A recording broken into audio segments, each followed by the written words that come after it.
right, welcome back. This is another one. All right, the news in detail.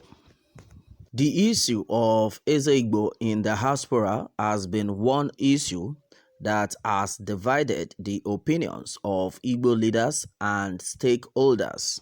Some have argued that it has belittled the powers of traditional rulers in Igbo land who sit over the cultural and traditional affairs in the various communities, only to hear of one of their subjects being made Ezeigbo in another place outside his domain. These have been embarrassing to many monarchs. They argued that inasmuch as there is need for Igbo outside their domain to have leadership for better direction, it is absurd to call such leader Ezeigbo. According to them, any other name is suffice, but definitely not Ezeigbo. The controversy has been raging. Even some monarchs outside Igbo land have complained and expressed their opposition to such titles in their domain, which they believe is illegal and should not be allowed in their domain. The chairman Habia State of Traditional Rulers Eze Ndubisi Nwabeke says this practice as illegal and absurd and called for the abolition of the title of Ezeigbo for Igbo people residing in other states and cities in Nigeria and abroad. This, he said, is completely against Igbo tradition. According to Eze Nwabeke, it is against Igbo tradition to have traditional rulers outside Igbo land. The Southeast Council of Traditional Rulers is said had long advised Igbo people residing outside Igbo land to address their leaders as Onyendu Ndigbo, leader of Igbo people, not Eze Ndigbo. Nwabeke, who is the traditional ruler of Eziama Ntega Autonomous Community Isiala Ngwa North Council area, explained that the title Eze is reserved for traditional rulers duly elected by a local community, presented to the local government council by the community and recognized by the state government and issued with a staff of office by the governor of the state. This thing called Ezeigbo or Ezeigbo in other states or cities of this country outside their respective states or communities should not be encouraged. It must be abolished. It portrays great disrespect and disservice to the Igbo traditional rulership system. The Southeast Council of Traditional Rulers had long ago advised Igbo indigents residing outside Igbo land to choose the name of Onyendu Ndigbo in their respective states or cities where they live. And Eze should rule a community that has a map showing the area of his authority and a constitution that guides his rulership. No one can be an Eze in another person's land or state. You must be a freeborn of the community you are to rule.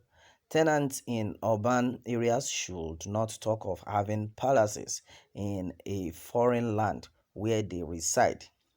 If I may ask, how does an Ezeigbo in Lagos, Abuja, Kaduna or Kebbi get recognition or staff of office who screens or confirms him as Ezeigbo?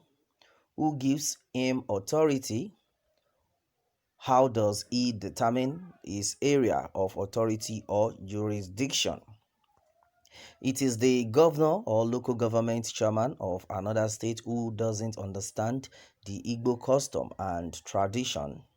Most of the so-called Ezeigbo have gone on to build palaces in their state of residence. We are not against the building of palaces, but the proper thing must be done. In all this, you observe that the Ezeigbo title is certainly a bastardization of Igbo custom and tradition as long as our traditional rulership system is concerned. There has never been an emir of Haba or Oba of Haba by any Hausa or Yoruba man residing in Haba. It is therefore reckless of any Igbo man residing in any city in Nigeria or abroad to arrogate to himself a title of Ezeigbo. It shows lack of respect to the traditional institution and should not be encouraged, Eze Nwabeke declared. He therefore urged governors, chairmen of local government areas and traditional rulers outside Igbo land to deny recognition to Eze Ndigbo title but accept leaders of Igbo groups in their respective areas as Onyendo Ndigbo, Igbo leader. He also urged Igbo people residing outside Igbo land to have associations for their social interactions while such much have leaders addressed as Oyendo Ndigbo in their states or cities. The monarch maintained that the age-long Igbo tradition of Ezeship must be accorded the respect and support it deserves, stressing that people are addressed by how they portray themselves among other ethnic groups. Ndị Igbo should respect and support their age-long tradition or Ezeship, as the name you call your dog is what it answers. Let us for once respect our traditional title of Eze as other ethnic groups do to their Hoba Emir, among others. The monarch further admonished. Also a prominent monarch in Enugu State and the traditional ruler of Obimo Autonomous Community in Enugu State, Igwe Spencer Igwoke, has condemned in strong terms the conferment of Eze Ndigbo in the diaspora on Igbo indigents. Igwoke said any diaspora community recognizing another Eze Ndigbo in a foreign land is belittling Igbo culture and tradition. He, however, commended the efforts of the President General of Ohanaeze Ndigbo, Chief Nya Nwodo, in fighting for Igbo agenda, but insisted that he needs to carry the traditional rulers of different Igbo communities along in seeking solutions to some issues plaguing the Igbo nation. How can any Igbo man who suckled his mother's breast milk go out to any foreign land and be crowned Eze Ndigbo? What sort of thing is that? We now have Eze Ndigbo in Malaysia, Germany, Lagos, and what have you? All right, that is it on this one. Well, my people, I think the writing needs to be done properly, and it needs to be done properly. All right, that is it on this one. Meanwhile, let me have more take from you on this, and remember to subscribe for more updates. Thanks and God bless.